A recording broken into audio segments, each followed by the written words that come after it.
defense, I know you guys have played with confidence all season, but is that ascending? Is that getting more and more progressive as the season goes on? Yeah, I think, the more we feel each other out, the more we play, the more reps we get together. I mean, I think that's a constant, always getting better. And, the more you see in games, the more you see in practice, I think it's inevitable that we get better. I mean, we've, knock on wood, stayed healthy. We got to keep it that way, and just got to keep attacking.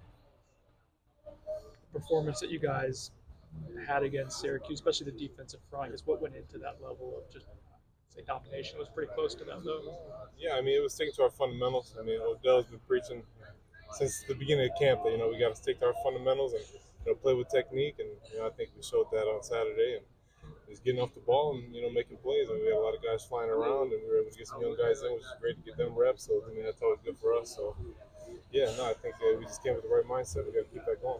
You guys talked so much about having depth rotation on the defensive line. Was that felt on Saturday with you got a bunch, Malcolm got a bunch, guys rotating? Yeah, I think it was huge. I mean, I don't know what my snap count was, but I know it was pretty low, and I think we were able to get everybody in there. I mean, a ton of guys got to rotate, so that was huge. And just to be able to stay fresh, be able to keep going in there, and get fresh bodies in there against the same old lineman is huge for us. And yeah, we were able to do that, which seemed to be a little successful. What stands out about Duke's run game? What makes it work so well? Yeah, they have a lot of unique situations they can put you in. And, they're a veteran group up front. I mean, they got a bunch of grads up front, but we're a veteran group too, so I think it'd be a good matchup for us and for them as well. But yeah, no, they do a lot of unique things up front that we're gonna have to attack.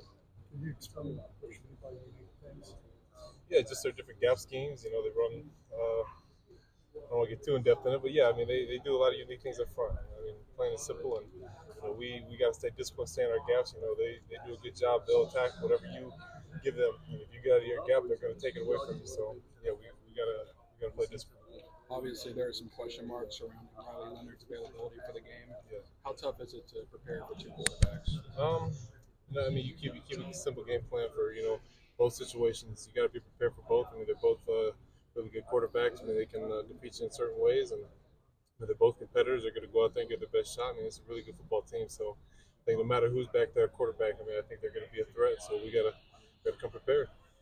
Josh Frommer made a pretty big impact on Saturday.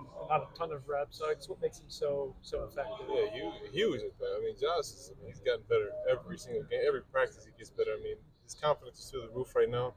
I mean, he's probably playing the best of any of us right now. I mean, kid is light years ahead of where he was, and just spring ball. I mean, the kid is taking over. He's awesome. I mean, Josh is going to be a really, really good player in the future. What goes into that improvement in such a short time from what you can see?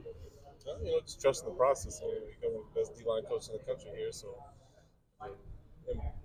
kudos to Josh's work too. I mean, Josh works his butt off from spring to summer and even fall camp, and it's been a pleasure to work next to him. I mean, he's a fun kid to play with, and like I said, he's going to have a really, really bright future. When you say that's defensive line coach, what makes a good coach? I mean, for one, he's real personable. I mean, aside from being a good coach on the field, off the field, he's huge. I mean, I know he calls us all. For me personally, he calls me all the time. I mean, probably the last 2 days, he probably called me 3 or 4 times. And just from that impact, I mean, he's great in that aspect, but on the field, he's real consistent with us. I mean, he, pounds the fundamentals like that. He puts that, on the table all the time. Like his fundamentals, technique, and that's what makes us great. And he doesn't let us sway from that. I mean, he's huge on that. I mean, that's been something that's made us a better D-line as a whole. And we're really starting to grow into that mold of what he wants from us, and it's fun to see. We're starting to get more confident in technique as well. So it's all starting to come together. So good.